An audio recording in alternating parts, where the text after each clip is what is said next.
Hello, my name is Reverend Bonnie Rose, and I'm here today as your host for today's episode of Our Ventura TV.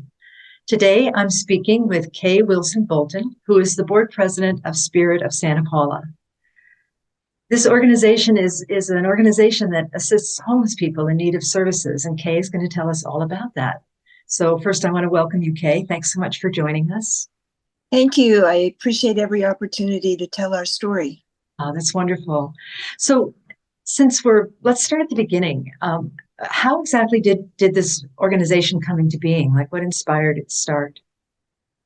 It was 2002, actually, when there were 4 couples that gathered together and decided we just wanted to do something good for our community of Santa Paula.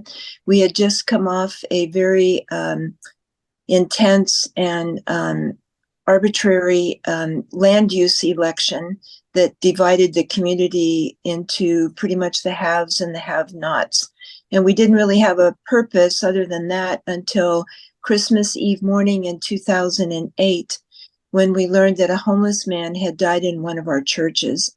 And that single event actually launched everything that we're doing today. Wow, that's wonderful. I mean, it's not wonderful that he died, but what a beautiful inspiration, taking something awful and making it into something that's helping, I don't know how many people today. So tell us a little bit about what exactly the services you provide are in your organization. Today's services include providing shelter for homeless people in the Santa Clara Valley. And we have served over 300 since we opened our doors on December the 7th, 2019. And it's been over 30 children that we've brought in. The face of homelessness is not what everybody thinks it is. Certainly there's that element of addiction, mental illness, and I'm not sure still which one of those comes first. I think they are partners, villain partners, actually. But many families have become homeless due to rising rents that occurred during the COVID period of time that we'll all remember, of course. And just it's such a challenge to serve people well who have come out of a homeless environment where that has become normal for them. It's normal to miss appointments. It's normal to have a toothache. It's normal to have lost all their paperwork, ID, birth certificates, Social Security cards, and to reorient them to a life that's normal while we feed them well and give them a safe place to sleep. Sleep is everything to a homeless person, and just the desire of stretching out in a bed is what they long for. But you have to be disciplinary as well while you serve them to make sure they follow rules and work with a case manager into a service plan that actually provides for an exit strategy within a 6-month period. We've had people who've been with us for 3 years, and because of one reason or another, usually it's mental challenges where they don't have the ability to focus, and they don't see themselves ever living in a different environment. The challenges working with homeless people are many. Mm-hmm. We have a staff that has actual lived experience, so they've been there, done that, and nobody can fool them or trick them. And so it makes them very wise about how they deal with people in that same circumstance. Right. That's wonderful. Not only the empathy component, but also what you just mentioned, that they're wise. On your website, one of the things that really intrigued me was your food rescue program. And I was wondering if you could say something about that.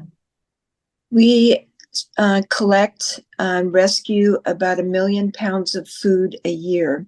We were early adapters into the Cal Recycle program with Ventura County Public Health. And through that grant, we were able to buy 2 refrigerated trucks, a passenger van, and we now do 2 food pantries a week where we serve over 7,000 people a month. And, now that the food stamps called CalFresh have been dramatically reduced back to pre-COVID days, people are really compromised with their food budgets. I mean, who ever heard of $6 a dozen for eggs? a family just really is struggling feeding themselves. And so our food pantries just multiply the great benefit throughout the community. And we work with Food Share, which is our wonderful food bank, and then providing 1 million pounds of food a year into our local households. Mm. That's amazing. And my understanding is, I think from what you just said, and also from reading the website, is that this is food that would normally be discarded. Not that it's bad food, but it just is food that has sat for too long in a restaurant or something, right? Is that the gist of it? In grocery stores. Grocery stores. Uh-huh. You went to the store today and you bought 6 yogurts that have an expiration date of tomorrow. They would be good in your refrigerator for a week. But because of food standards, if it's not sold on the day it's best used by, they have to discard it. And so that we rescue 1 million pounds a year that would actually go to the landfill. And without starting a controversy, the state believes that organic food in our landfills is creating an atmospheric environment that's provoking climate change.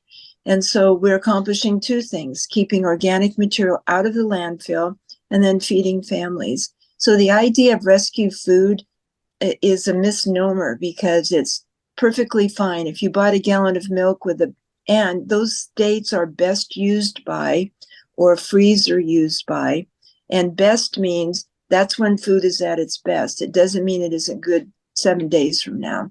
So we're really smart. I have a full-time crew that looks at the food, examines it, and makes sure that we are serving food that's safe, and we discard very little.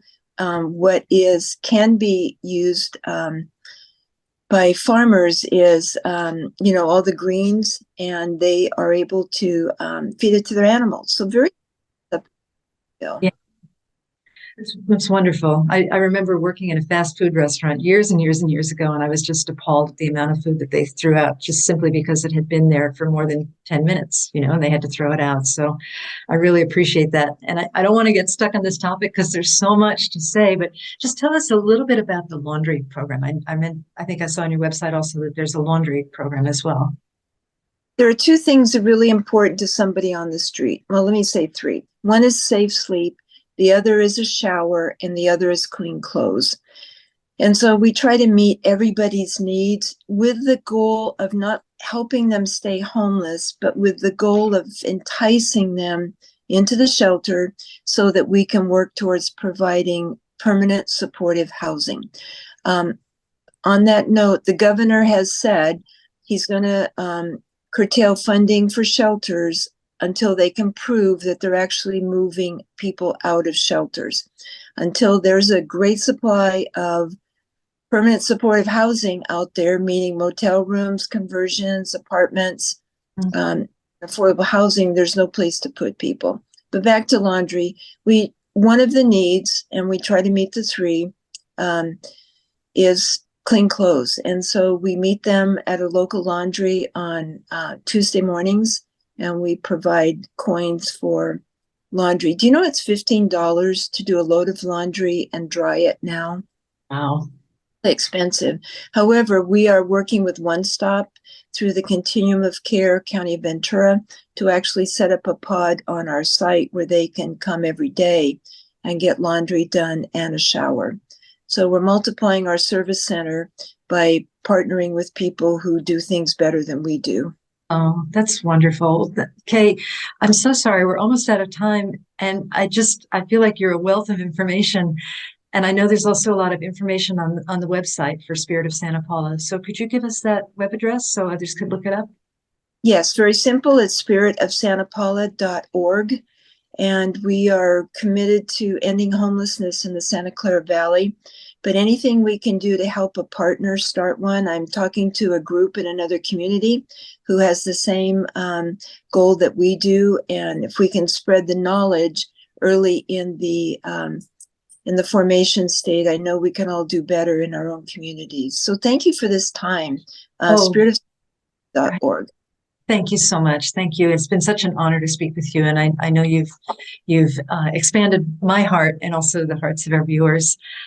So again, that we're out of time, and if you want more information, go to that website that Kay mentioned. And until we meet again, I am Reverend Bonnie Rose, and this is Our Ventura TV. Thank you so much for watching.